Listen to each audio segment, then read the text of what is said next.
Friends, Shri Radhe Radhe. तो कैसे हैं आप सब? सीए फाउंडेशन बिजनेस इकोनॉमिक्स में चैप्टर सेकंड हमारा चल रहा है। फाइनली आज हमारा लास्ट टॉपिक है डिमांड फोरकास्टिंग। पिछली जो हमारी वीडियो थी उसके अंदर हमने कंप्लीट किया था प्राइस इलास्टिसिटी ऑफ डिमांड। तो अगर आपने वो वीडियो नहीं देखी है तो जो उसका लिंक है वो डिस्क्रिप्शन में है, आप लोग जाके चेक कर सकते हैं। आज हम स्टार्ट करते हैं डिमांड फोरकास्टिंग। देखो, डिमांड का मतलब आप सभी को पता है कि भाई क्या कितनी आप विलिंग है, कितने आप चाहते हैं एक प्रोडक्ट को कंज्यूम करना है गिवन प्राइस के ऊपर। कितनी विलिंग्स है, क्या विलिंग्स आपकी, कितना चाहते हो आप। और फोरकास्टिंग का मतलब क्या होता है? पास्ट को देख के, प्रेजेंट को देख के फ्यूचर को फोरकास्ट करना कि फ्यूचर में ऐसा कुछ हो सकता है। तो demand forecasting is the process of understanding and predicting consumer demand in order to make smart decision about supply chain operations, profit margins, cash flow, capital expenditure, capacity planning, and more. Demand forecasting helps business estimate the total sales and revenue for a future period of time, often but not always by looking at a historical data.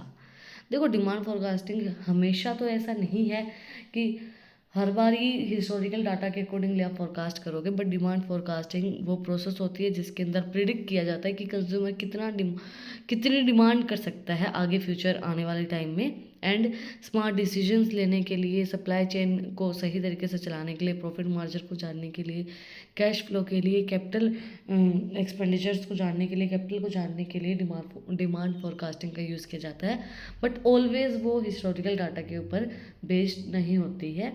कई बार market study, जो current market की situation चल रही है उसके according भी उसको forecast किया जाता है, प्रिडिक्ट किया जाता है। Types of demand forecasting. Demand forecasting can be continued in a number of ways to achieve the most accurate, well-rounded picture of figure sales. You might be considered conducting more than one of these 6 type of demand forecasting. 6 type की में demand forecasting दी गई है। Demand forecasting वैसे बहुत से तरीके से हो सकती है, एक्यूरेट तरीके से निकालने के लिए बहुत से तरीके यूज़ किए जाते हैं, बट हमें कॉमनली 6 तरीके दिए गए हैं। फर्स्ट आता है passive demand forecasting. Passive demand forecasting doesn't require statical method और analysis of economic trend. It simply involves using past sale data to predict future sales data. So well, these make passive data forecasting fairly easy. It's really only useful for business that have a lot of historical data to pull from, because the passive model assumes these year sales data will be similar to the last year sales data. It should be only be used by the companies that aim for steady sales rather than the rapid sales growth. Demand forecasting तो वही होती है जैसे हमने discuss किया था कि past को देख के फ्यूचर को प्रिडिक्ट करना। पास्ट जो भी हमारा डाटा दिया गया है, ये इसके अंदर स्टैटिकल मेथड्स का यूज़ नहीं किया जाता है। ये पास्ट डाटा को देख के, पास्ट सेल को देख के फ्यूचर सेल को प्रिडिक्ट कर देती है कि भाई फ्यूचर में इतना सेल हो सकता है। Passive data forecasting Fairlie easy रहता है क्योंकि ये वो बिजनेस यूज़ करते हैं जिनके पास हिस्टोरिकल डाटा बहुत ज़्यादा होता है। बहुत ज़्यादा डाटा होने से क्या करते हैं, वो डाटा को देखते हैं सिमिलर, वो सोचते हैं कि फिर ये जो पिछला डाटा है हमारा, उसी के अकॉर्डिंगली अभी नेक्स्ट ईयर भी हमारी सेल होने वाली है, इस साल भी हमारी सेल होने वाली है। बट ये हमें रैपिड ग्रोथ नहीं शो करता है, ये सिर्फ हमें बताता है कितनी सेल हो सकती है। हमारी ग्रोथ कितनी नहीं हुई है, वो पैसिव डिमांड फोरकास्टिंग हमारी नहीं शो करता है। Active demand forecasting. Active demand forecasting is typically used by the startup business and companies that are growing rapidly.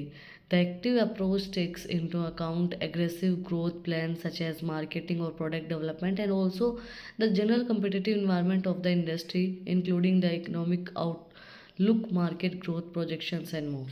Active demand forecasting जो होती है वो टिपिकली यूज़ की जाती है जो स्टार्टअप बिजनेसेस होते हैं, कंपनीज होती है जो ग्रोथ कर रही है रैपिडली। एक्टिव अप्रोच जो होती है इसके अंदर एग्रेसिव ग्रोथ प्लान्स होते हैं, मार्केटिंग के, प्रोडक्ट डेवलपमेंट के, जनरली कम्पिटिटिव जो भी इन्वायरमेंट होता है इंडस्ट्रीज़ का, ये इकोनॉमिक का पूरा आउटलुक देखते हैं, मार्केट की ग्रोथ को प्रोजेक्शन करते हैं, मार्केट देखते हैं, मार्केट के अकॉर्डिंगली ही फिर ये डिमांड को फोरकास्ट करते हैं। Short term demand forecasting. Short term demand forecasting looks at a small window of time in order to inform the day to day. It may be used to look at inventory planning for a Black Friday promotions. It's also usefully for managing a just-in-time supply chain or a product lineup. The changing frequently, however, most business will only use in conjunction with long-term projections. Short-term demand forecasting normal सी बात है, short term के लिए use की जाती है। Small window होती है इसके अंदर क्या होता है, जो डे टू डे ऑपरेशंस होते हैं उसके अकॉर्डिंगली डिमांड को फोरकास्ट किया जाता है कि भाई आज हमें इतनी सेल हुई तो कल इतनी होगी, परसों इतनी होगी, उसके अकॉर्डिंगली डिमांड को फोरकास्ट किया जाता है। Demand forecasting. Long-term demand forecasting is conducted for a period greater than a year, which help to identify and plan for a seasonal, annual patterns and production capacity. A long-term projection is like a blueprints. By forecasting for further out into the future, business can be focused on shaping the growth and trajectory of their brands, creating their fulfillment marketing plans, planning capital investment and expansion strategies, and more to prepare for a future demand. Long term demand forecasting जो होती है वो लंबे समय तक के लिए होता है, मतलब 1 साल से ज़्यादा ही ज़्यादा होता है, जो हमें हेल्प करता है सीजनल और जो एनुअल पैटर्न्स होते हैं उनको बनाने के लिए, प्रोडक्शन कैपेसिटी को देखने के लिए प्रोडक्शन कैपेसिटी कितनी है। लॉन्ग टर्म प्रोजेक्शंस जो होते हैं वो एक ब्लूप्रिंट होता है जिसके अंदर पूरा फ्यूचर फोरकास्ट किया जाता है। फोरकास्टिंग फर्दर फ्यूचर बिजनेस के अंदर किस तरीके से काम किया जाएगा, किस तरीके से बिजनेस को ग्रोथ की जाएगी, किस तरीके से प्रोजेक्ट को रन किया जाएगा, ब्रांड हम किस तरीके से चलाएंगे, फुलफिलमेंट किस तरीके से होगी मार्केट की, वो सब चीज़ें होती हैं। नेक्स्ट आता है macro and micro demand forecasting. Demand forecasting at a macro level looks at external forces disrupting commerce such as economic condition, competition, and consumer trends. Understanding these forces help business identify product or services expansion opportunity, predict upcoming financial challenges or raw material shortage, and more. Even if your company is more interested in suitable than growth, a look at external market forces can still keep you in a loop when it comes to issues that could impact your supply chain. Demand forecasting अगर macro level पे हो रही है तो वो external forces को देखेगा कि भाई इकोनॉमिक कंडीशन किस तरीके से है, कंपनी कंपटीशन कितना ज़्यादा है, उम्र के ट्रेंड्स को समझा जाता है, अंडरस्टैंड किया जाता है कि बिजनेस किस तरीके से काम कर रहा है, प्रोडक्ट एंड सर्विसेज के अंदर आपको क्या नई अपॉर्चुनिटी मिल सकती है, रॉ मटेरियल की शॉर्टेज तो नहीं हो जाएगी। उन सब चीज़ों को समझने के लिए कि रॉ मटेरियल कितना चाहिए कितना नहीं चाहिए, बिजनेस की एक सस्टेनेबल ग्रोथ के लिए समझा जाता है मैक्रो लेवल्स के अंदर कि भाई क्या क्या इशू आ सकते हैं, क्या सप्लाई चेन पे इम्पैक्ट पड़ सकता है, उन सब चीज़ों को समझा जाता है, फोरकास्ट किया जाता है आने वाले फ्यूचर में क्या क्या हो सकता है। Internal demand forecasting. Limiting factors for business growth in internal capacity. Say you project that customers' demand will triple in the next 3 years. Does your business have the capacity to meet that demand? With internal forecasting, the need of all operation that may impact future sales are identified. For example, in human resource demand forecasting could help identify how many people will need to be hired within those next 3 years to keep things running smoothly and will fill future customer demands. देखो limited internal demand forecasting वो होती है कि भाई आपको बताए कि अगर कस्टमर की डिमांड आने वाले 3 साल में ट्रिपल हो गई तो क्या आपके बिजनेस के पास इतनी कैपेसिटी है कि उस डिमांड को फुलफिल कर पाए। तो उन सब चीज़ों को समझने के लिए कि क्या इम्पैक्ट पड़ेगा फ्यूचर सेल के ऊपर, किस तरीके से आपकी सेल रहेगी, वो सब चीज़ें समझने के लिए इंटरनल डिमांड फोरकास्टिंग का यूज़ किया जाता है। एग्जाम्पल दिया गया जैसे ह्यूमन रिसोर्सेज हैं, भाई लोगों की कितनी ज़रूरत होगी और डिमांड फोरकास्टिंग हेल्प करती है कि भाई कितने लोग हायर किए जाएंगे आने वाले 3 सालों में, और अपने बिजनेस को स्मूथली चलाने के लिए हमें आने वाले 3 सालों में कितने और लोगों की ज़रूरत पड़ेगी, कितने नए लोग हमें हायर करने पड़ेंगे। Now what are the benefits of demand forecasting? Is all these numbers crunching worth it? Absolutely. Whether you are a scripts e-commerce startup or an established retail, hence demand forecasting offers numerous benefits. Demand forecasting बहुत से benefits provide करवाता है. First was preparing your budget को prepare करने में help करता है कि भाई आप अगर देख लेते हो कि भाई पिछले साल कितना खर्चा हुआ है, करंट में इतना चल रहा है, तो फ्यूचर में आप उस चीज़ को बता सकते हो कि भाई इतना बजट हमारा होना चाहिए. It's hard to prepare a budget without demand forecasting. How else you be able to plan other purchase? For example, let's say you have overestimate the amount of inventory you will need due to poor demand forecasting. The more money you invest in inventory, the less cash you have to spend. So when there is an opportunity to invest in any new product line or it's time to develop that new ad, companies the cash flow do not may be tied up in inventories. देखो बहुत से लोग ऐसे होते हैं जिनको manage नहीं करना आता है पैसा, उनको पैसे की मैनेजमेंट नहीं आती, पैसा बहुत कमाते हैं बट मैनेजमेंट नहीं आती है। अब उसी तरीके से इन्होंने एग्जांपल दिया है, अब आप अगर डिमांड फोरकास्टिंग नहीं करते हो, बजट को प्रिपेयर नहीं करते हो और आपने इन्वेंट्रीज में ज़्यादा पैसा लगा दिया जहाँ पे नहीं लगाना चाहिए था, तो आपके पास अभी कैश में पैसा नहीं बचा है। अब कोई नया प्रोजेक्ट आ रहा है, कोई नया ब्रांड आ रहा है, कोई नई चीज़ आ रही है, तो उसके लिए तो आपके पास कैश में पैसा होगा ही नहीं, आपके पास कैश अवेलेबल होगा ही नहीं, क्योंकि आपने पहले ही इन्वेंट्रीज में पैसा लगा दिया है। तो वो उस चीज़ के लिए डिमांड फोरकास्टिंग बहुत ज़्यादा ज़रूरी होती है बजट को प्रिपेयर करने के लिए, कि इतना बजट ही आपका होना चाहिए इस चीज़ के लिए। Developing a pricing strategy, understanding on demand strategy for your product or services can help you price it appropriately. Will also require an understanding of the market and your competition. It can pay off handsomely. For example, if you are sitting on a large inventory and know a newer model is coming out, you might slash price to reduce inventory easily and make room for new models. Or if there is a limited supply of a high demand product, you can use the scarcity principle to increase the price as an exclusive offer.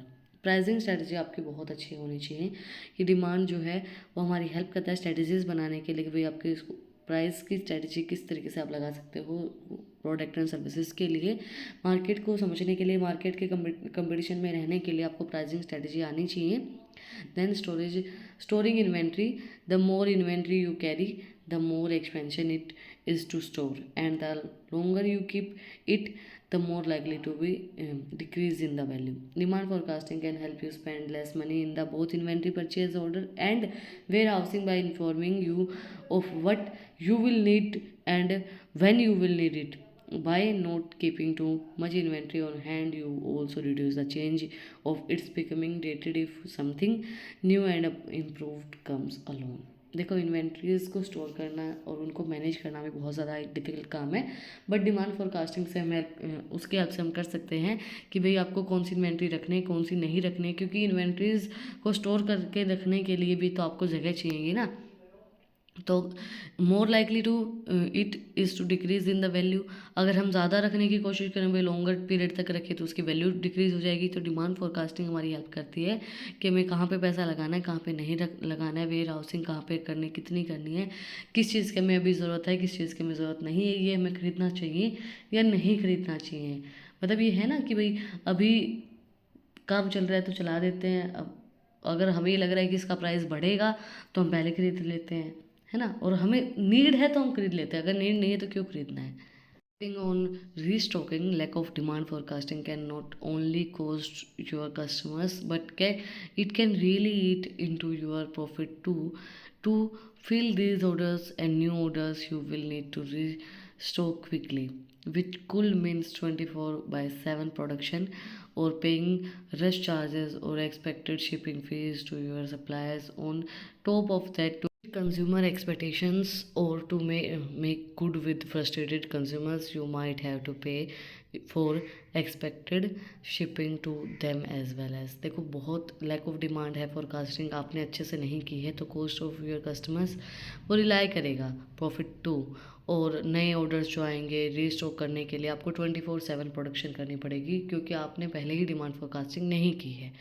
तो उसके लिए आपको बहुत ज़्यादा shipping fees charge लेनी पड़ेगी, suppliers को लगानी पड़ेगी, कस्टमर्स की जो एक्सेप्टेशंस है उनको फुलफ़िल करने के लिए, कंज्यूमर क्या चाहता है उनको फुलफ़िल करने के लिए आपको 24/7 काम करना पड़ेगा अगर आप डिमांड फोरकास्टिंग नहीं करते हो तो। That's it for today. आज हमने कंप्लीट किया demand forecasting, types of demand forecasting, benefits of demand forecasting. अगर आपको कुछ भी डाउट है, कुछ भी पूछना था, कमेंट में मुझसे पूछ सकते हैं। इसी के साथ हमारा चैप्टर 2 कंप्लीट हो गया है। और अगर आपको इन टॉपिक्स की PDF चाहिए तो टेलीग्राम चैनल का लिंक भी डिस्क्रिप्शन में है, वहाँ पर जाकर आप मुझे फॉलो कर सकते हैं, उसका लिंक भी आपको डिस्क्रिप्शन में मिल जाएगा। और इंस्टाग्राम चैनल का लिंक भी डिस्क्रिप्शन में मिल जाएगा, वहाँ पे भी आपको अच्छी अच्छी रील्स देखने को मिलेंगी। कुछ भी डाउट है वो भी आप लोग पूछ सकते हैं। यहाँ तक वीडियो को देख लिया है तो सब्सक्राइब के बटन पे भी एक मुक्का मार दो, बेल आइकन भी प्रेस कर दो, ताकि जो सबसे पहले अपडेट है वो आप लोग के पास आए। इसमें आपका फ़ायदा, मेरा कुछ नहीं जाता। फिर मिलते हैं एक नई वीडियो के साथ, नए टॉपिक के साथ। Like share and subscribe. Thank you for watching my video and enjoy your life.